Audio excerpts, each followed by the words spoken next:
Hello and welcome to the Fighting Moose podcast. I'm your host, Jason Hendrickson. This is a podcast where I retell stories, some fictional and some historical, that can be enjoyed by people of all ages. Today, we continue our celebration of Holy Week, and we read a story about the origins of Maundy Thursday from the book Holidays and Happy Days by Hamish Hendry. As stated last episode, my hope is that this week, as it is Holy Week, you partake in some of the services that will be happening at local churches. Today's episode resonates with the goal of the podcast because it talks about helping other people and doing acts of service for them. As you may know, I always end my podcast with, try and do a random act of kindness every day. They don't even have to be random, they can be intentional, as it says in audio from a sermon series at my church.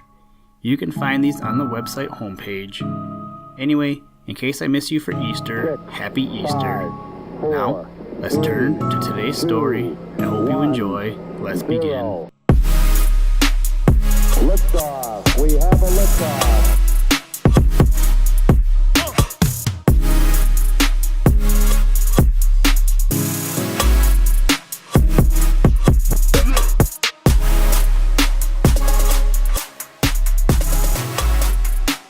Maundy Thursday. There is another day in Holy Week that has old and interesting ceremonies connected with it.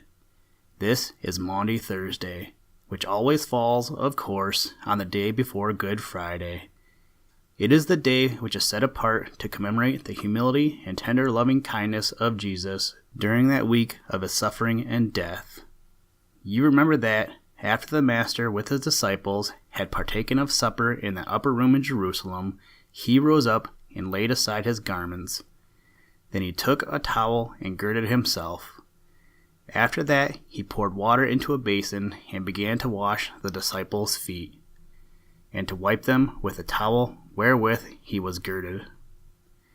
In this beautiful act of humility, you have the origin of Maundy Thursday, and its odd name is derived from the circumstance that, in the ancient church, the anthem Laudatum Novum was sung at the ceremony. For the early church consecrated this day to acts of lowliness and imitation of Christ. The washing in public of the feet of the poor became the outward sign of humility in the whole church.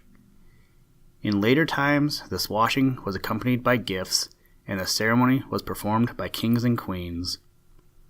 Thus we find, here in England, that Queen Elizabeth performed the ceremony at her Palace of Greenwich. The age of Her Majesty being 39, there were 39 poor people chosen to assemble in her presence on Maundy Thursday.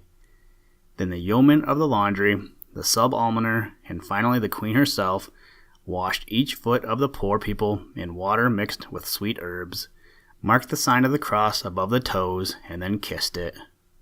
Afterwards, various gifts were distributed to these poor people in clothes, food, and money. Since James II, no English monarch has performed this ceremony, but in Spain and Austria, the yearly foot washing upon Holy Thursday is still performed by the head of the state. In England, the giving of gifts on Maundy Thursday has taken the place of foot washing. During the reign of George II, the old men and women who gathered in the banqueting house at Whitehall received half-quartern loaves, boiled beef and mutton, herrings red and white, with small bowls of ale. They were also given shoes and stockings, cloth to make dresses, and a leathern bag filled with money. The money was in silver pieces, of the value of a penny and upwards, and these coins, being made of the mint for the special purpose, were called Maundy money. During the reign of Queen Victoria, the giving of meat and clothes was discontinued, but the poor people still received their dole or maund. It is to be hoped that King Edward VII will continue this practice for, unlike some of the old customs, it is well worthy of being continued. Most people are inclined to be proud, and when people are proud, they are usually greedy and selfish. Therefore, it is a good thing to have at least one day in the year set apart to help us to remember that true greatness, The greatness which Jesus Christ expects from his disciples is only to be attained by lowliness and unselfishness. Listen, Tranquility Base here. The Eagle has landed.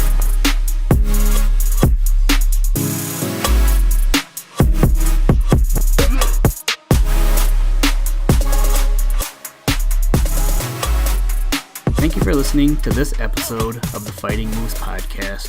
Please join us next time as we continue through Holy Week and we read the story of Good Friday, also from the book Holidays and Happy Days by Hamish Hendry. Today's music was provided by the artist Drake Stafford. For more information, to download and or listen to audio or materials from all our recordings, or to contact us, please visit www.thefightingmoose.com. Or you can follow the links in the show notes. And as always, try and do a random act of kindness every day. Whoop, shark attack, nom nom nom nom, jellyfish, pan sandwich, turkey, snowman, dolphin, helicopter, last supper, monkey in a zoo. What? Gear shift.